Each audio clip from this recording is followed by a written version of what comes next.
Practice Test D. Section 1. Listening Comprehension. In this section of the test, you will have an opportunity to demonstrate your ability to understand conversations and talks in English. There are 3 parts to this section, with special directions for each part. Answer all the questions on the basis of what is stated or implied by the speakers in this test. When you take the actual TOEFL test, you will not be allowed to take notes or write in your test book. Try to work on Practice Test D in the same way. Part A. Directions. In Part A, you will hear short conversations between 2 people.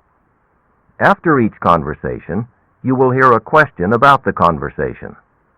The conversations and questions will not be repeated. After you hear a question, read the 4 possible answers in your test book and choose the best answer. Then, on your answer sheet, find the number of the question and fill in the space that corresponds to the letter of the answer you have chosen. Here is an example. On the recording, you hear, "I don't like this painting very much." Neither do I. "What does the man mean?" In your test book, you read, A. He doesn't like the painting either. B. He doesn't know how to paint. C.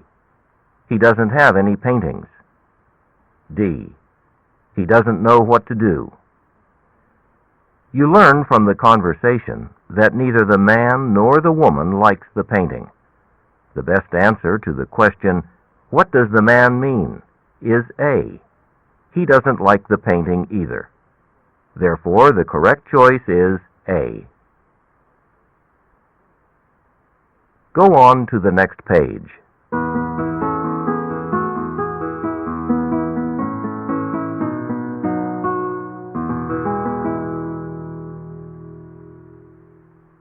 Now we will begin Part A with the first conversation.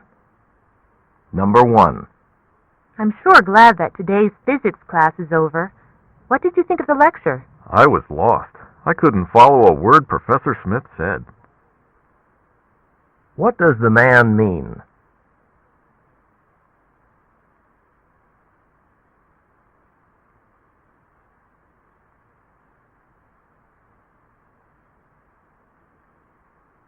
Number 2. So I told Jane you'd get back to her before you got the concert tickets. Okay, I'll give her a call as soon as I finish my sociology paper. What will the man probably do first?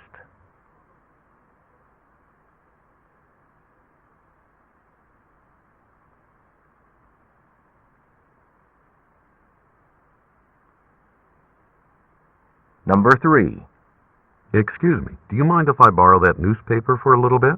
I'm sorry, but it doesn't belong to me. What does the woman imply?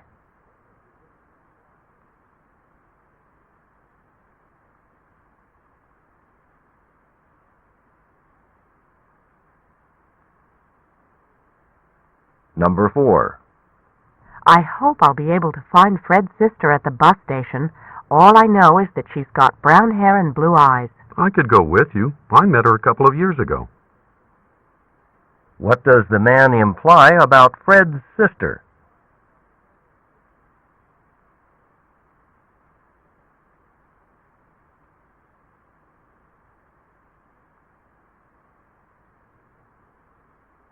Number 5. There must be some mistake. I didn't order the baked flounder. I'm so sorry. That's right. You had the crab cakes. I'll take care of it right away. What can be inferred about the woman?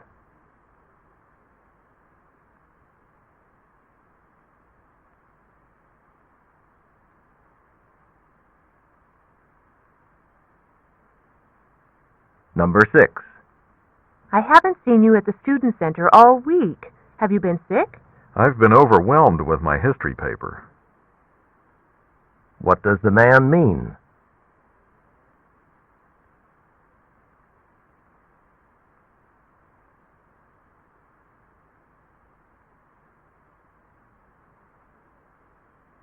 Number 7. I can give you a ride. I'm going home this weekend anyway. Thanks, but let me give you some money for gas. What does the man want to do?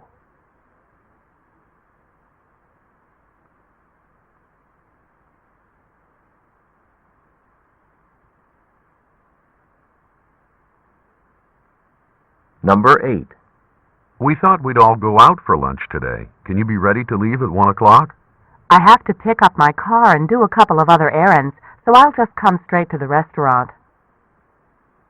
What will the woman do?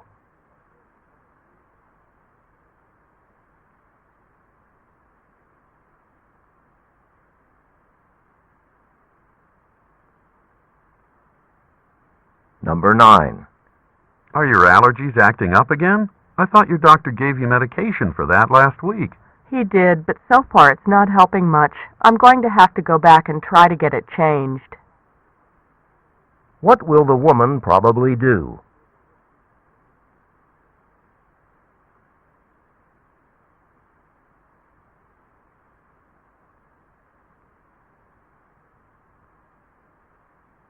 Number 10.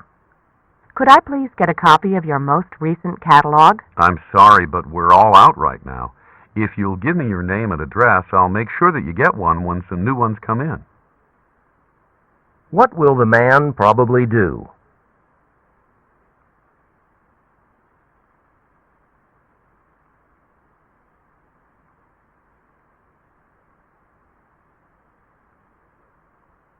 Number 11. Have you seen the new pottery that Lisa's made for the student exhibition? I know. She really outdid herself this time.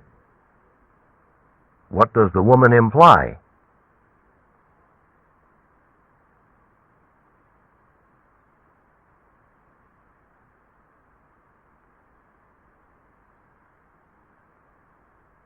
Number 12. Could you turn down your stereo a bit? I really can't concentrate on my book. Why didn't you just say so? What can be inferred about the man?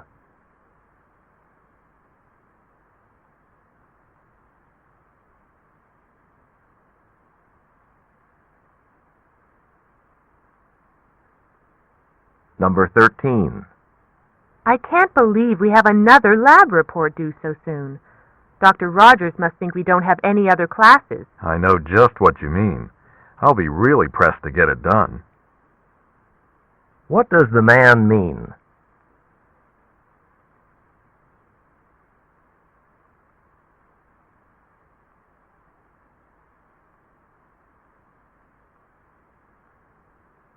Number 14. Those modern sculptures over there are really weird, don't you think? I couldn't stand them either at first, but now I rather like them. What does the woman imply?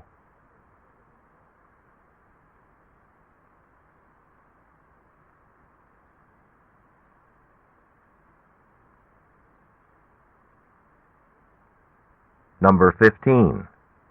I need to do something to improve my spoken Italian as quickly as possible. Doesn't the community college offer something? What does the man suggest the woman do?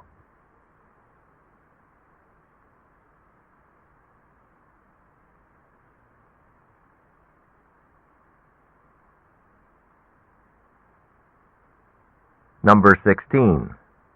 What? You're going to the hairdresser again? Seems like you just had a haircut. You kidding? It's been over a month. What does the woman mean?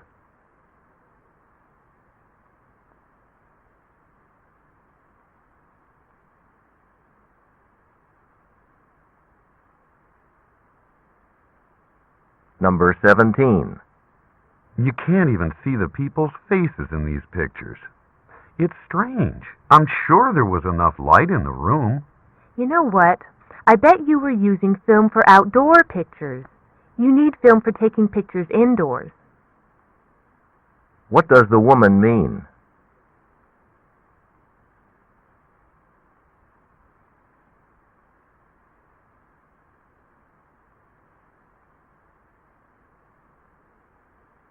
Number 18. Look at the delicious sandwiches. John's really gone all out this time. Just wait until you see the dessert. What does the man imply?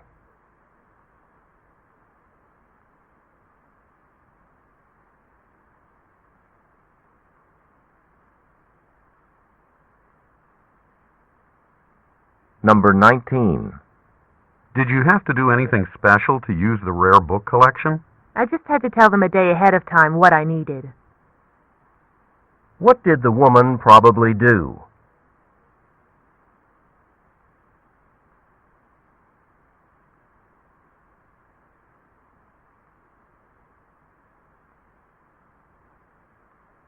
Number 20. I didn't catch what Professor Burke said about calculators. Well, she said we'll be doing a lot with statistics in the class, so they should really come in handy. What does the woman mean?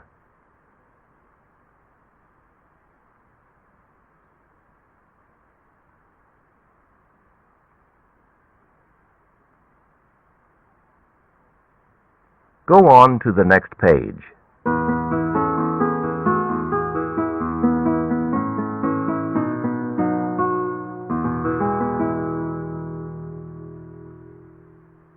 Number 21. I haven't seen George all day. Have you checked the lab? I wouldn't be surprised if you slept there. What does the woman imply about George?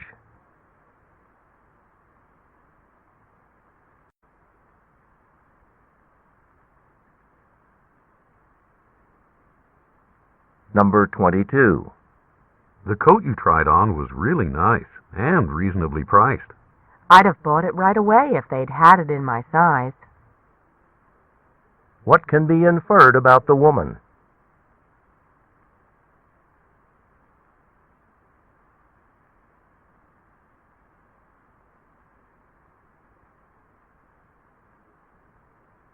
Number 23. Saturday, my husband and I are going to visit his mother. How about you? I'm going to fix some loose shutters on my house now that the weather's a little warmer. What does the man mean?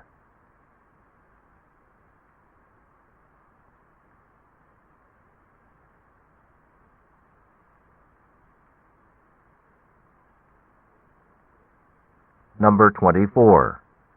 I'm trying to talk Jan out of studying abroad next semester. That's a lost cause. You know Jan when she has her heart set on something. What does the woman mean?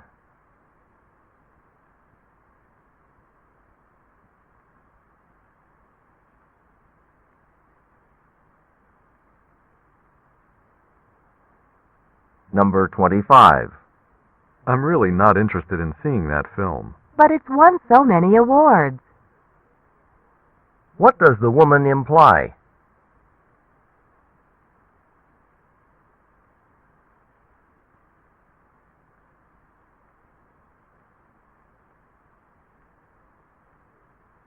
Number 26.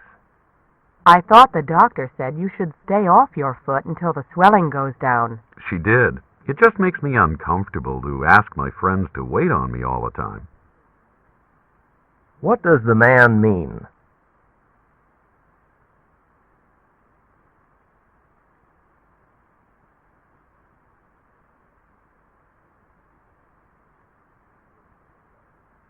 Number 27.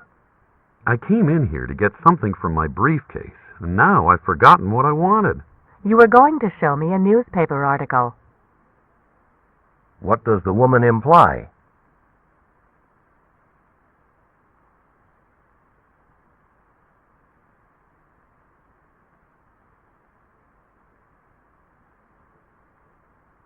Number 28. The washing machine in our apartment's more than 17 years old, and it worked just fine until last night. You'll never be able to get parts for it. It might be time to invest in a more recent model. What does the woman imply about the washing machine?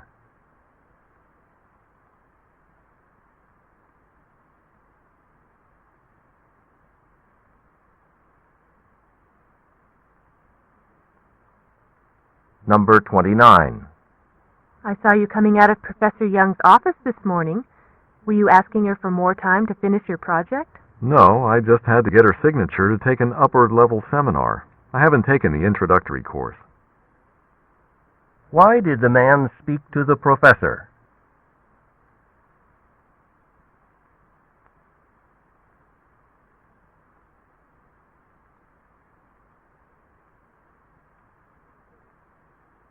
Number 30. Now, if you have any questions concerning this agreement, I'll be happy to try to answer them. Nothing comes to mind right now, but I'd like to read it through once more before signing. What is the woman doing?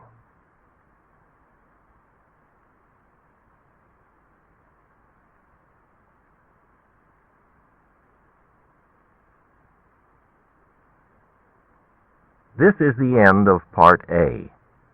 Go on to the next page.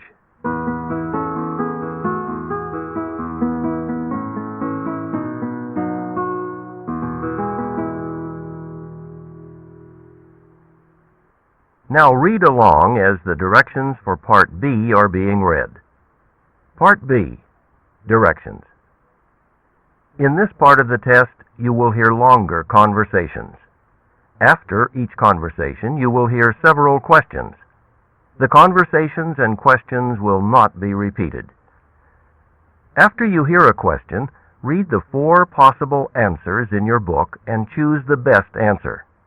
Then, on your answer sheet, find the number of the question and fill in the space that corresponds to the letter of the answer you have chosen. Remember, you should not take notes or write on your test pages.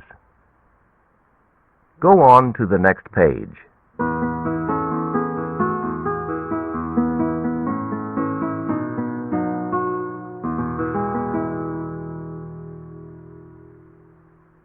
Now we will begin Part B with the first conversation. Questions 31 through 34. Listen to a conversation between 2 students in the campus dining hall. I haven't seen you here for a couple weeks. Have you stopped eating or something? No, does it look like I've stopped eating? I've been spending a lot of time in the library. Working on a paper? I wish I was working on a paper. I'm working on 3 different papers: anthropology, English Lit, and history. Wow, that is a lot of work. Yeah, and what's frustrating is that I'm studying the 19th century British Empire in all 3 classes, but I can't just write a single paper for all 3. Why not? The professors won't let me, even if I make it 3 times as long as the suggested length. Oh, that's too bad. Could you write your papers on 3 aspects of one topic? What do you mean? Do you have something in mind? Well, let's see. Maybe you could do something with romanticism, like, write your anthropology paper on the cultural basis of romanticism, and, your history paper on the influence of the romantic poets on British foreign policy, and your English paper on an analysis of some romantic poems. Hey, that's not a bad idea. I've already started the research for one of the papers, so I can use that. What can I do to repay you? You want to write up my chemistry lab for me? I'd love to, but I've never taken chemistry, so I'm not sure you'd like the results. Oh, well, no thanks necessary then. Have a good weekend, and try to get out of the library and get some sleep. You have big circles under your eyes. Okay, I'll try. See you later. Number 31. What has the man been busy doing all week?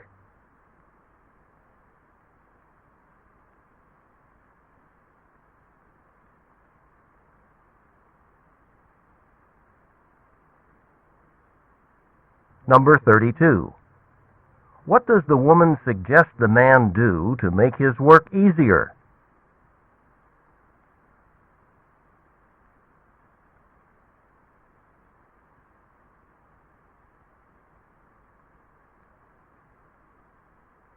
Number 33. Why does the woman mention romanticism?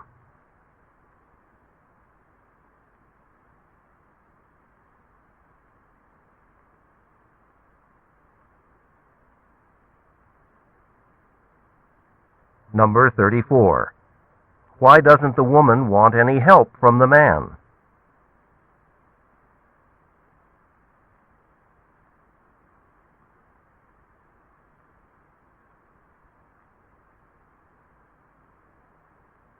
Questions 35 through 38. Listen to a conversation between two friends on a beach. Hey, Michelle, look what I just found. Right here in the sand. A piece of wood? Oh, driftwood. Interesting shape. Almost like some sort of modern sculpture. Yeah, and feel how smooth it is. Must have been in the water a long time. It could have been drifting in the ocean currents for months or even years. In the currents? Doesn't the wind just blow things around out there? Well, sure, but the currents are always moving too, almost like rivers, but underwater rivers flowing through the ocean. So how do they find out where these currents go? Stick a message in a bottle and throw it in the water? Don't laugh. In fact, I was reading in a science magazine that oceanographers have released huge numbers of bottles into the ocean over the years. They wanted to map out where the currents would carry them. Say, I'll bet after they found out where all those bottles ended up, they could enter all that data into a computer and make a pretty detailed model to show where the currents go. In fact, they did. And they also found a neat way to test that model. There was a freighter carrying sneakers from a factory in Asia. It was caught in a big storm, and thousands of pairs of sneakers got dumped in the Pacific Ocean. Really? What a waste. Yeah.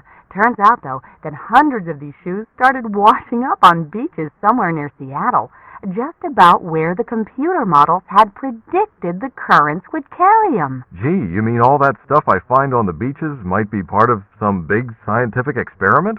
I thought it was all just trash. Number 35. What are the speakers mainly discussing?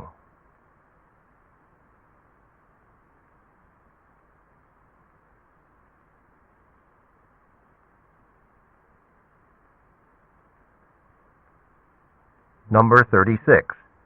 What did the man find on the beach?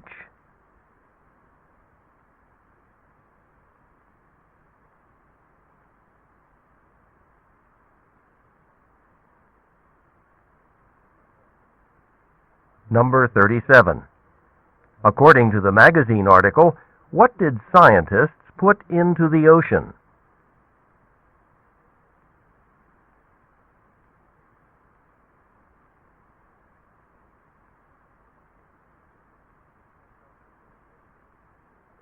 Number 38. What can be inferred from the story about the sneakers?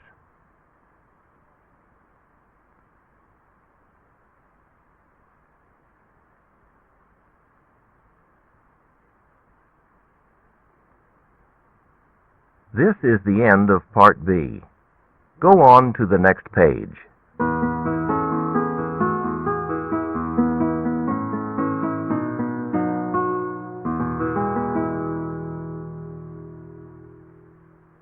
Now read along as the directions for Part C are being read. Part C. Directions.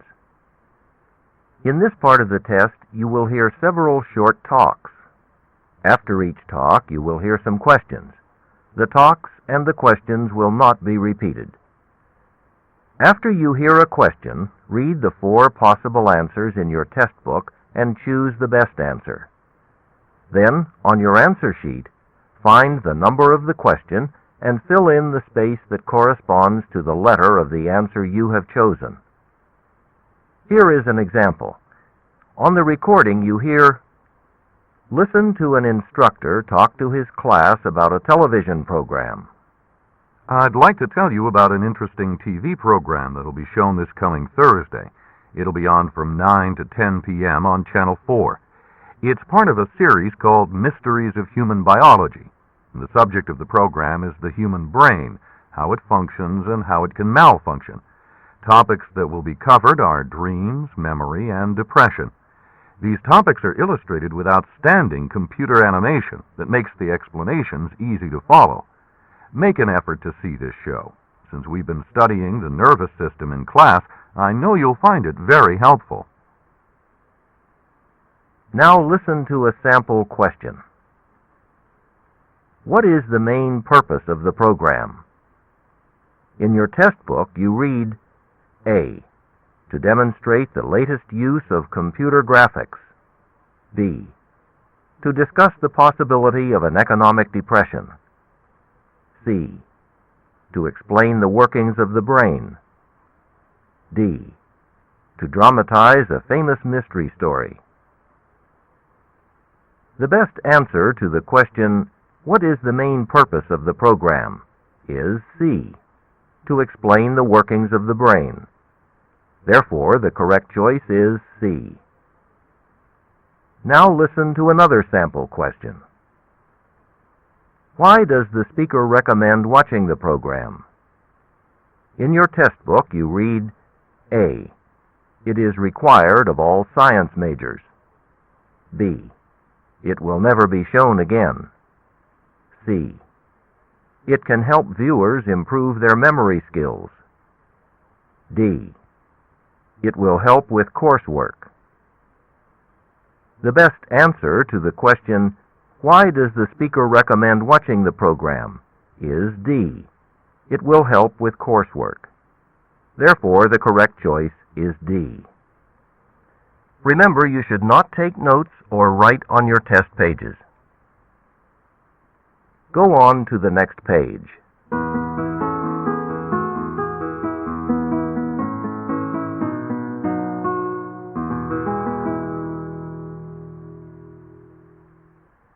Now we will begin Part C with the first talk. Questions 39 through 43. Listen to part of a talk by a resident advisor in a dormitory for first-year college students. I need to make sure you understand how to get housing for next year. When you entered as first-year students this year, the school assigned you to a dorm and a roommate. But next year, as returning students, you'll choose both your roommate and your dorm. But whether or not you actually get to live in your first choice depends on what number you or your roommate draws in the lottery system. The system gives priority to the students who have been here longest. Fourth-year students get the first block of numbers. Third years get the second block, and second years, like you'll be, get the third. The lower the number you draw, the sooner you choose. Number 1 gets the first choice. Number 2 gets the second choice, and so on. You can use either your own or your intended roommate's number to make your room choice. If your roommate for next year has been at the school longer than you have, they'll be in a better block of numbers, and so will have a better number than any second-year student.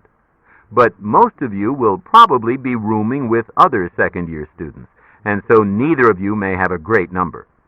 You may not get into your first or even second choice. Of course, if you've made plans to live off campus, you don't need to enter the lottery at all. Dorm space will be especially tight this year because the dorms on North Campus will be closed for renovations.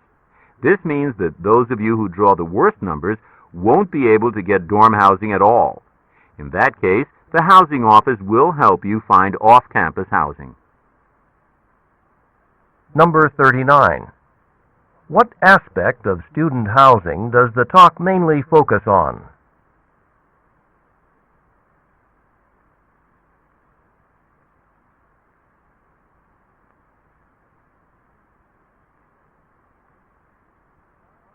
Number 40. Why do the students attending the meeting need the information that is given?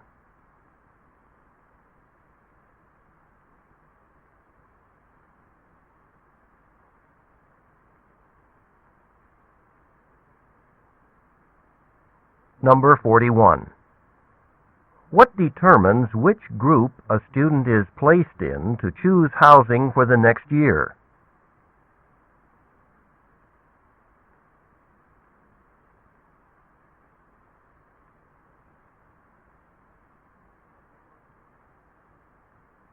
Number 42. Who is not expected to participate in the housing lottery?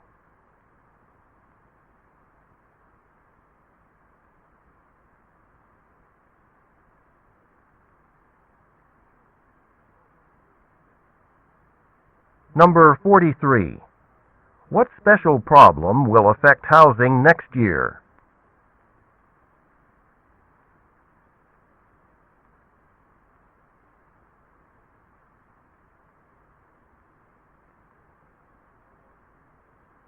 Questions 44 through 46. Listen to part of a lecture in a zoology class. Before I tell you about the interesting discovery related to Tyrannosaurus rex, I need to review something we studied last semester, the difference between what are commonly called cold-blooded and warm-blooded animals. In warm-blooded animals, birds and mammals for example, the body temperature normally stays within a narrow range, no matter what the outside temperature is. As a result, a warm-blooded animal is usually active in both cold and hot weather because its body temperature can adjust to the temperature of its environment. On the other hand, cold-blooded animals, such as most reptiles, amphibians, and insects, are unable to create enough heat internally to raise their temperature above the temperature of the environment. So, for example, the temperature of a cold-blooded animal falls when the environment is cool. I hope this distinction is clear. Now, moving on to Tyrannosaurus rex. You may know that dinosaurs, being reptiles, are generally believed to have been cold-blooded. Well, a recent research study found that the chemical composition of the bones of Tyrannosaurus rex was consistent with the bones of an animal that has a very narrow range of internal temperature, indicating that it was probably warm-blooded. Number 44. What is the main topic of the lecture?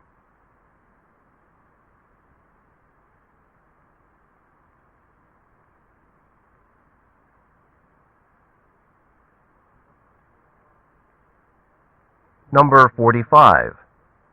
What is likely to happen to cold-blooded animals when the weather is cold?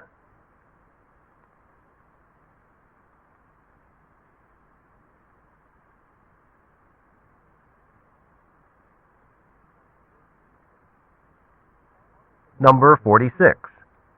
Why does the speaker discuss Tyrannosaurus rex?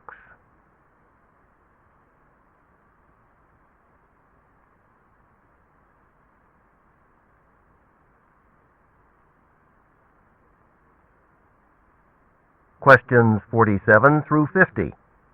Listen to a guest speaker being introduced to a local business group. Thank you all for coming out this evening to meet sociologist Ellen Lambert. Ms. Lambert specializes in research on the workplace and recently has been writing about the future of work. This topic should be of special interest since I know many of you are already at the forefront of workplace technology. For example, let's have a show of hands to see how many people here telecommute at least part of the time. I see 8 hands raised. Well, you 8 folks who work at home and communicate with your office via computer represent one of the trends Ms. Lambert has described, that people are becoming less tied to the workplace. One of the important tools for telecommuting is electronic mail or email. Email lets you send and receive messages almost immediately on your computer, but you control when you read them and when you respond to them. This technology allows people to have more control over time than when relying solely on the telephone. Our guest tonight will discuss how these important changes will alter the way we work. But before turning the floor over to Ms. Lambert, I would just like to remind you that she'll be available to answer any individual questions at the reception immediately following this talk. Number 47. What will the topic of Ellen Lambert's talk be?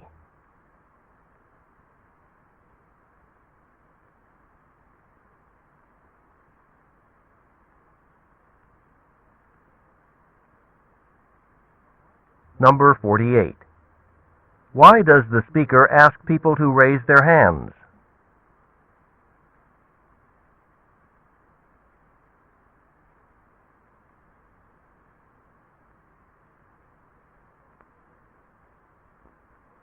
Number 49.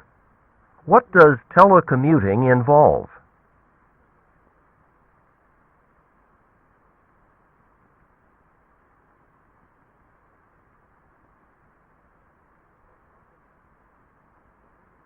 Number 50. According to the speaker, what is one effect of electronic mail?